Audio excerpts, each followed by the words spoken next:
Hey, what's going on, everyone? This is Mitch. Good Saturday evening to you all. Hope you guys are doing well out there, and I appreciate you folks joining me this evening as we discuss the tropics. Hope you guys are having an awesome weekend out there so far.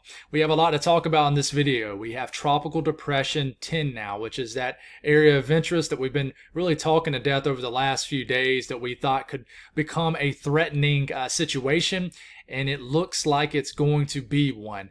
In fact, this is forecast to become a hurricane, a 75-mile-per-hour hurricane. The next name is Idalia. It does not start with an E. It starts with an I.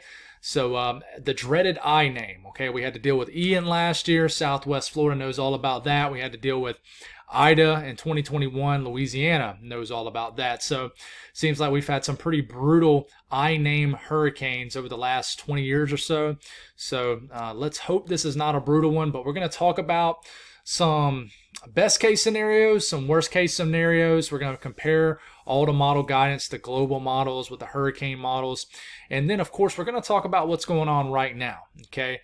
Because honestly, this system is ahead of schedule, which is not a good thing. So we need to talk about that. We'll talk about the impacts that we do know. And we'll talk about what's driving this storm, what's pulling it northward, the steering currents. Why is it going to go where it's going? So we'll give you an update on Franklin too. Good news for Newfoundland and Nova Scotia. This looks like it's going to definitely miss you guys, but we need to watch out for Bermuda. So with that being said, if you guys have not subscribed, certainly consider doing that. Like the video if you like it. You guys got anything that I can pray about or pray over, as always, please put those in the comments below. Appreciate my members. Hit 40. Hit that goal. I have 40 members now. Had about 3 people join the channel over the last day or so. Thank y'all, each and every one of you guys. I really, really appreciate y'all so much. Thank y'all for supporting me in that way monthly. Let's get rolling. Update, we're going to start off with a bang. We're going to tell you the latest and greatest information from the National Hurricane Center. This cone dropped about an hour and a half ago. We have Tropical Depression 10. Like I said, next name is Idalia. Okay, spelled I-D-A-L-I-A. I think in last night's video I said ED, so make sure we say that right. This is forecast to become a tropical storm. Probably, it could become a tropical storm in the next update or two into the overnight hours, but there is a solid chance this could be a tropical storm by the time we get into tomorrow at least. But it's going to just kind of meander in the same area. Very weak steering currents. We'll talk about that here in a second. Okay, but it will pick up some forward speed and move north where it will become a hurricane based off the latest cone from the National Hurricane Center sometime Tuesday, and it will likely make landfall sometime between Tuesday night and Wednesday morning. Okay, this could tweak some, so don't immediately just put in your mind that this is exactly how it's going to unfold, especially with the strength. I think you folks all know in the Gulf, on the Gulf coastline, if you live along the Gulf, and not even along the Gulf, just anywhere that has a common interest in weather, it's in tune with it, that a lot of times these systems in the Gulf of Mexico verify more on the high end. I wouldn't be surprised we get into this time tomorrow and the forecast peak intensity goes up 10 to 15 miles per hour. Okay, but I mean, check it out. You got the S over Georgia, 1 p.m. Wednesday. Okay, that'll change. And then still a tropical depression by the time it gets into the Carolinas. So this is going to bring impacts not only Florida, which is looking pretty obvious at this point, but Georgia, the Carolinas. We got to watch out for that dreaded dirty side of the storm, which is the east side of the storm that could bring a tornado threat. There's a lot of things that are going to come into the picture as we move forward. So it's moving stationary. So this thing's just chilling right between the Yucatan Peninsula and western Cuba, light steering current. So this is the latest and greatest information from the National Hurricane Center. We actually have a cone to work with. As of right now, peak intensity is saying at around 75 miles per hour, which is a weak category 1 hurricane. This is a look at what's going on with this tropical depression. To me, this looks like a tropical storm, but as of right now, the hurricane hunters we know are going to go into this tomorrow. So this is when a lot of good data gets fed to us, and we'll be able to talk more on this. But as of now, no recon missions have went out to this. They have not flown any planes into this to record any data. So we don't actually know what's going on. But if we look at this as far as a satellite visibility, this has that look. We got fanning out going on, meaning it has an anticyclonic flow over it, meaning this storm is really breathing and ventilating very well. And it's just happening, and this is not a good thing. It's just happening to just be over water, which is a very small area of water between the Yucatan and western Cuba. And this low-level circulation, guys, is right over that area of water. So this system is ahead of schedule because basically the main dominant piece of energy, the vortice, became dominant over water and not over land. If it happened over land, then we would probably struggle with this for a couple more days. But I mean, it's doing its thing. It's a little ahead of schedule, okay? So it's got great circular motion. I mean, it's spinning like a clock out here, okay? So it looks good.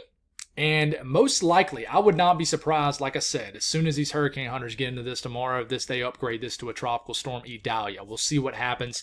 We got to know what's going on under the hood. Like, what is the actual conditions? We can't just look at this and assume this is an all-out tropical storm. But it looks the part. You can see the spin. It doesn't take a rocket scientist to see this. But like I said, you see the fanning out going. You see these clouds going like this and going like that. Okay, and a little bit of fanning out going out like this. Okay, this is motion up ahead on top of the storm going in the opposite direction. So this helps to fan out air away from the center of circulation. Okay, because this spin is going like this. You would think, well, on top of the storm, if the winds are going in the other direction up on top of the storm, this would interfere with the turning. No, well, actually it does not. It helps to push air away from the center of circulation and allows more air to rise in the middle of the storm. Okay, so we call that a ULAC. Okay, which basically is a different flow aloft above the storm that pushes air away from the center of circulation, allowing for more air to rise. So probably spend entirely too long talking about that, but that's going on. That is what is going on with this storm right now. Let's get this off your screen and let's keep rolling for you folks. So it's just turning away, and you can see this well. Okay, there's the low pressure, and we talk about shear a lot, but this is winds well above this storm, 200 millibars, 40,000 feet above this storm. As you can tell, very weak steering currents, right along with where the European is saying the center of low pressure is. It's low pressure, and basically you got a flow. You see these streamlines that are pointing this way, then they point this way, then they point that way, and they're just going around the storm like that. And then the actual center of circulation, remember on the northern hemisphere, they go like this. They spin like this, but up ahead on top of the storm, just like we just talked about in the satellite visibility, it's going like this. So we got a flow going in the opposite direction. This is helping aid in the breathing of this storm. It's breathing well, and it's ventilating well. You see this little feature right here? We're going to talk about that in a second. That is what's actually going to help try to yank on this low pressure and move it north. But what we're going to do here is we're going to show you the information a lot of people want to see, which is, let me see the model, guys. Let me see what these models are saying is going to happen. Okay, so we'll take a look at the GFS European, and then we'll take a look at the HAF model, HAFS. Hopefully I said that right, which is a model that with the hurricane models is being used more and more lately. So we'll take a look at the GFS first, and we'll go on to start off Tuesday morning. There's the L popping up on your screen. This continues to move north, and by the time we're into Wednesday morning, you got an all-out 988 millibar low pressure. We can argue that's a low-end hurricane, and then sometime Wednesday morning into Wednesday afternoon makes landfall. It's probably a sub 985 millibar low pressure, category 1 hurricane or so, basically right where the Panhandle meets the northern Big Bend areas of Florida. This surges in, and then it is still a tropical storm riding through southeast and kind of east central areas of Georgia. Wednesday evening, we got to watch out. Anybody on this part of the storm could be a tornado threat, but remember, nothing's locked in as far as the track, guys. This brings a huge plume of tropical moisture into South Carolina, and could bring some nasty conditions to the low country of South Carolina and even into North Carolina. Eventually, this gets off the coastline as we get into Friday morning, and we might have a very comfortable day for our first day of September. What does the European do? European, as far as the track, is sticking to its guns. We get into Tuesday morning. Here comes the system entering the screen. And then we get into Wednesday morning. This is starting to get some forward speed to it, moving further north. And at this point, we have a 996 millibar low pressure storm. It's probably a tropical storm, but I'm telling you, I really think the European might be on to something as far as the track.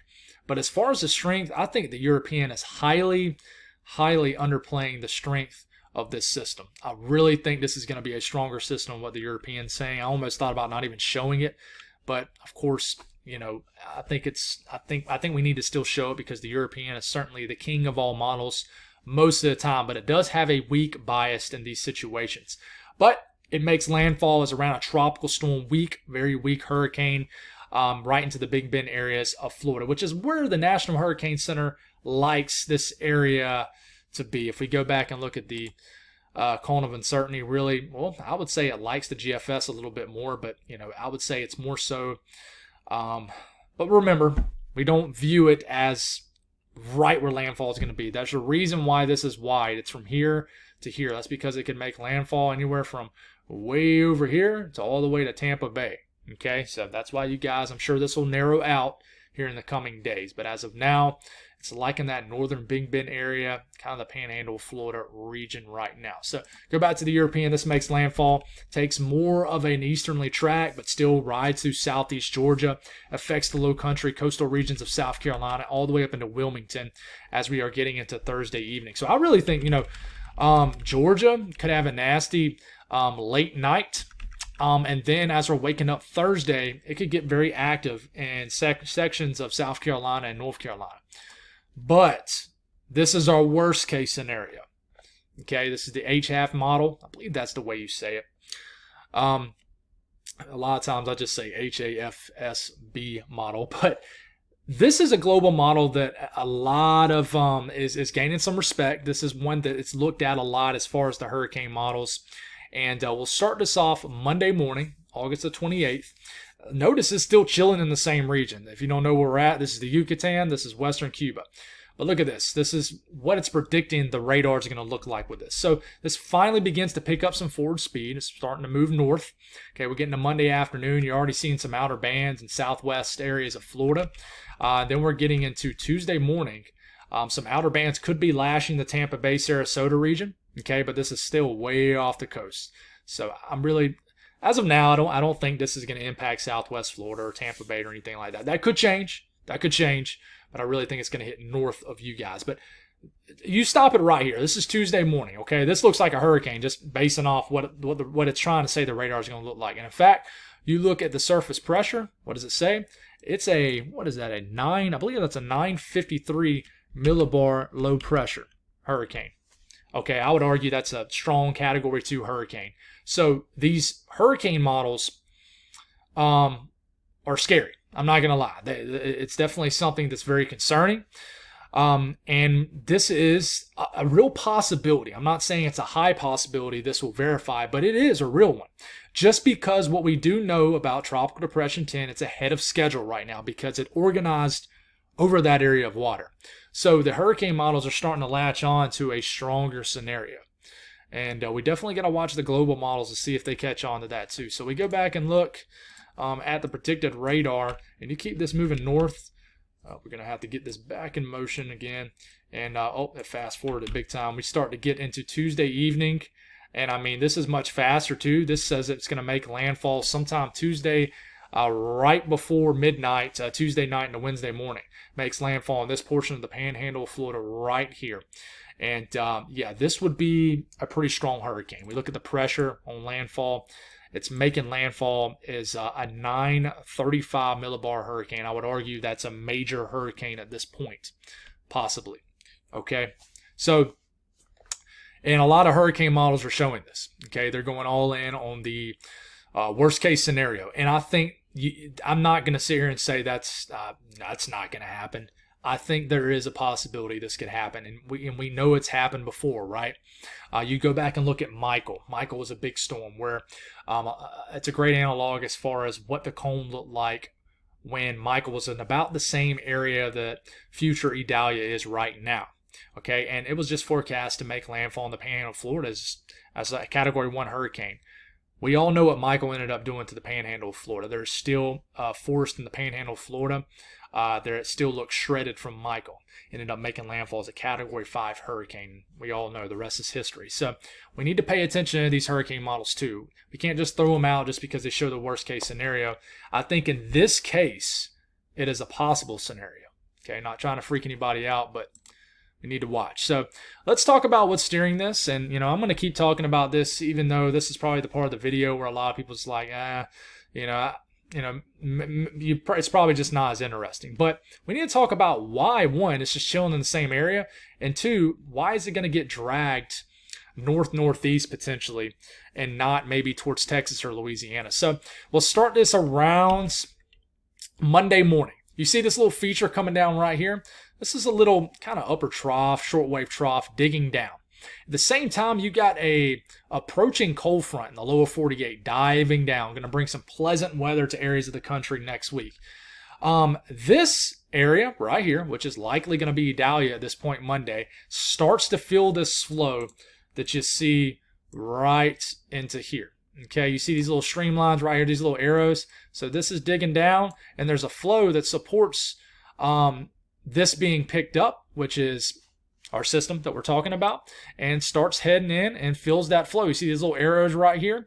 It starts to fill that. So let's get this back off your screen. There's going to be a lot of screen changing here, and because every time I click my writer over here, my little cursor thing over here, I have to reset the screen basically. But you keep this going, like I said, it fills this current right here.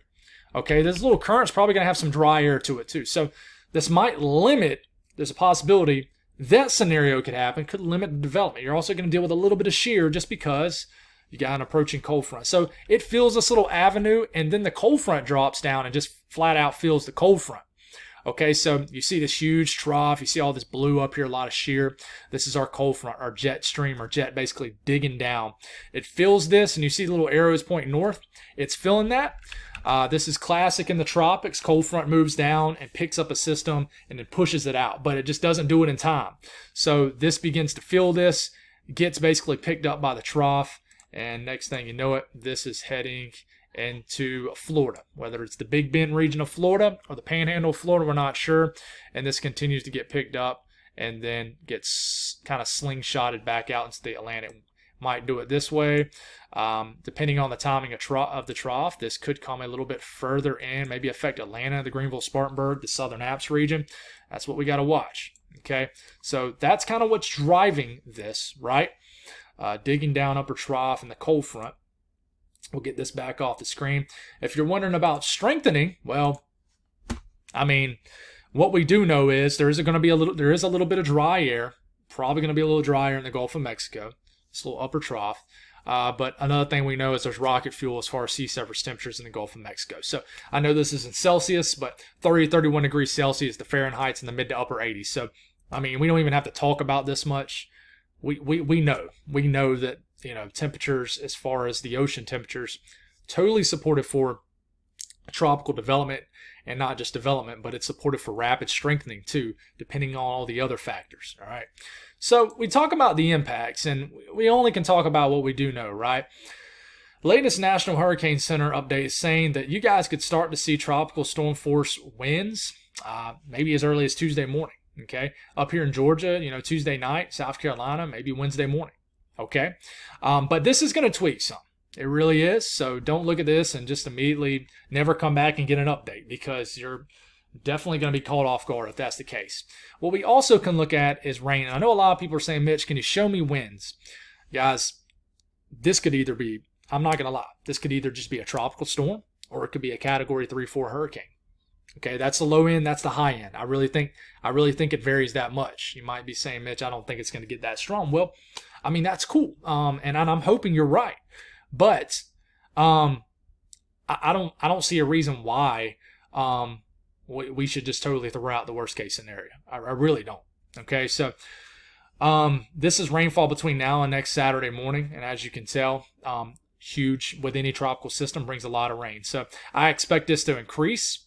The only reason why I don't think we're going to get catastrophic rainfall is because I think that as this is getting picked up by the front, if there's one thing I would say, maybe a little light, is the fact that I think this is going to pick up so much speed. I think this hurricane is going to move in really fast and then pick up even more speed, because that trough is coming in, and basically the steering current is really going to escalate. But this is rainfall for Florida between now and the next 6 to 7 days. See all this rain for the Big Bend region, Tampa Bay going for 6 inches of rain. It's the blend of all models. This is going to change a lot.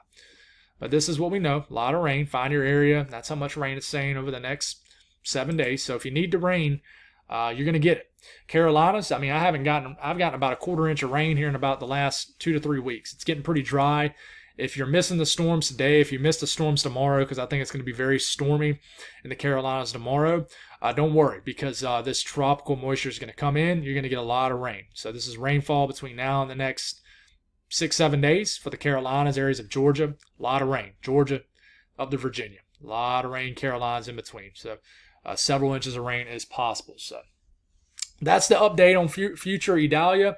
Let's talk about Franklin really quick. The sun is setting on Franklin fully. Franklin, he looks pretty healthy out there. As of right now, I believe it's an 85-mile-per-hour hurricane. By the time we wake up tomorrow morning, we could have a full-fledged, strong Category 2 hurricane, I think. Bermuda's right here. We need to watch this. But Nova Scotia, Newfoundland, honestly, guys, I'll be honest, I think you're out of the woods with this. But we don't know that for 100% sure, but I'll show you some model guidance. But honestly, if you're tuning in for Newfoundland, Nova Scotia, most model guidance shows this now moving several hundred feet off your coastline and just not affecting you except huge swells, things like that. But here it is. Franklin finally stopped being bullied by this westerly shear, and it is really starting to get its act together. In fact, as the sun is setting, you see that little eye right there beginning to pop up. The latest update from the National Hurricane Center for Franklin, 85-mile-per-hour storm, moving north-northwest at 8 miles per hour. Forecast to become a major hurricane sometime tomorrow night into Wednesday morning. Bermuda not in the cone anymore, but this could change. Okay, major hurricane. I mean, several hundred miles off the coast of the Carolinas. But this is, if you're vacationing in the beaches of the Carolinas next week, huge waves are possible. Okay, and this is not because of what's going on in the Gulf, but this other major hurricane that's going to be off the coastline. Okay, not going to be close enough to give us direct impacts, but it's definitely going to mess the ocean up, and you just definitely need to be careful if you're going to be swimming out there. Latest GFS takes this Bermuda right here, takes this and gets it close to Bermuda, but far enough away where you don't get any big time impacts. But man, it has a beast of a hurricane just west and then moving just north of you guys. Okay, latest European for Bermuda, a European. Pretty far away, but man, you got to watch out for this abrupt shift east. So it looks like you're thinking, this thing is going to not even affect us, but dang. Look how this almost moves due east, right towards Bermuda. And the latest European model, it actually dips it, okay, southeast. So Bermuda right into here, right? And then here comes the European model midweek. And the European hits you guys pretty much with a pretty high-end hurricane. This is something to watch, nothing to be concerned about right now, but you need to be definitely aware. We got to watch all these model guidance because the trough is not coming fast enough to really kick this thing out. So that's all I got. Hope that helped. God bless all y'all. Have a great night, and I'll be with you in the morning.